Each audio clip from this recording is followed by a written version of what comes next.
Il s'agit d'un refus d'obtempérer. Un conducteur ne s'est pas arrêté à un contrôle de police. S'il a pris la fuite, c'est qu'il y a de fortes chances qu'il ait des choses à cacher aux forces de l'ordre. Jérémy, va me démarrer la 207. Le fuyard pourrait bien se diriger vers Xavier et ses hommes. Alors il redouble de vigilance. Ouais, bloquez-moi la route en direction du Goulou. Hein. Il faut qu'ils viennent sur l'autoroute. J'espère qu'il va pas en Espagne. Putain. Mais là, les collègues devraient bloquer direction Espagne.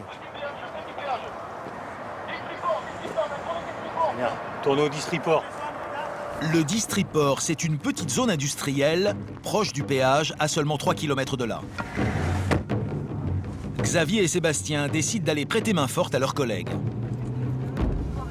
De l'autre côté, je pense.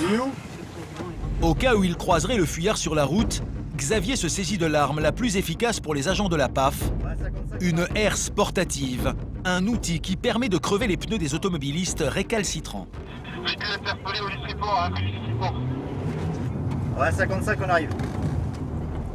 Cette fois, il ne s'en servira pas, car quelques secondes plus tard, il tombe sur la voiture de ses collègues. Ce sont eux qui ont arrêté le suspect. Ne connaissant pas les lieux, le fuyard a fait une grosse erreur.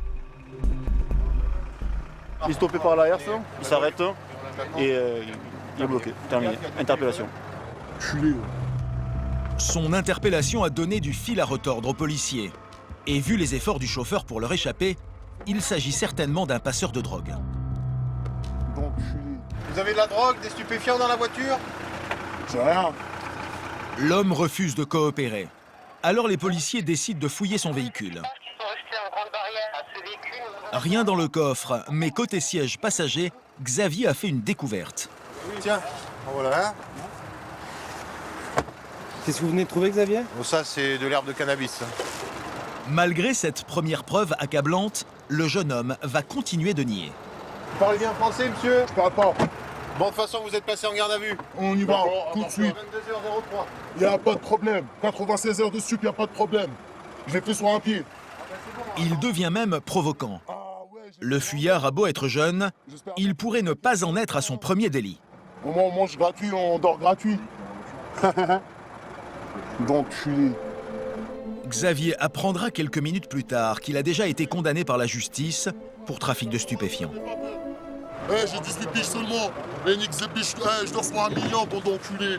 Je dors sur 1 million. Outre la récidive, son numéro de dur à cuire risque de lui coûter cher. L'individu interpellé, prénom, Tango, Alpha. L'homme n'habite pas la région. Il est sûrement venu se fournir en Espagne, où la drogue est meilleur marché. Individu qui au SPR fait l'objet d'un contrôle judiciaire. Il ne peut pas sortir du territoire. Cet homme, déjà, il fait l'objet d'une fiche où il n'a pas le droit de sortir du territoire, il n'a pas le droit de rencontrer d'autres personnes, etc. Pour pouvoir appliquer la fiche, il faut vraiment qu'il nous dise comme quoi il venait d'Espagne. Cette fois, le suspect peut être accusé d'importation de drogue. Pour le confondre, Xavier doit lui faire avouer la provenance du cannabis retrouvé dans sa voiture. En attendant, à peine arrivé au poste, Sébastien va peser le sac d'herbe. Donc on a 945 grammes.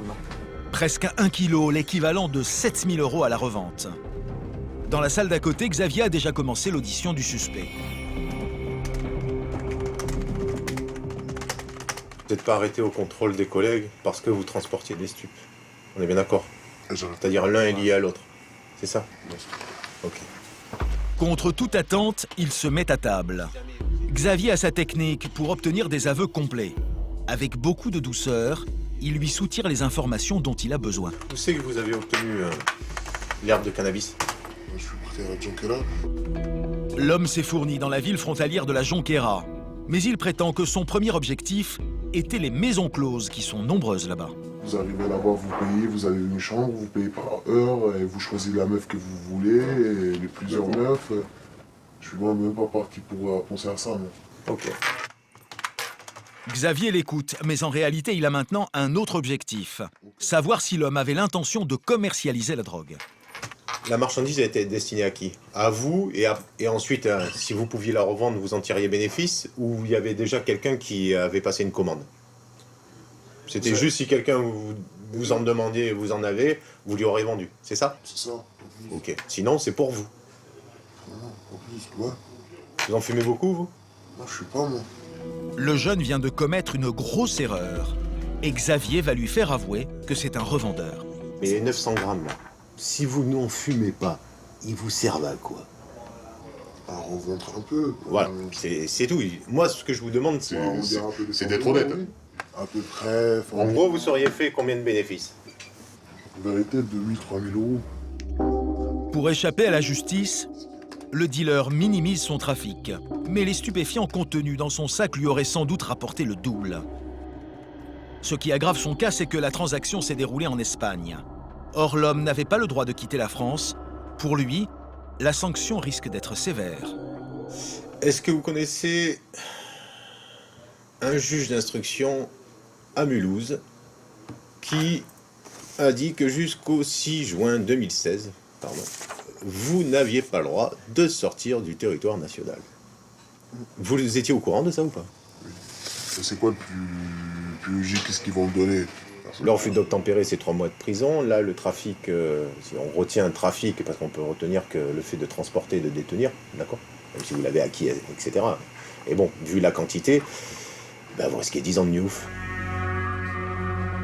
Finalement, ce jeune va écoper de beaucoup moins. Malgré ses nombreux chefs d'inculpation, le juge le condamnera à une peine d'1 an et demi de prison ferme.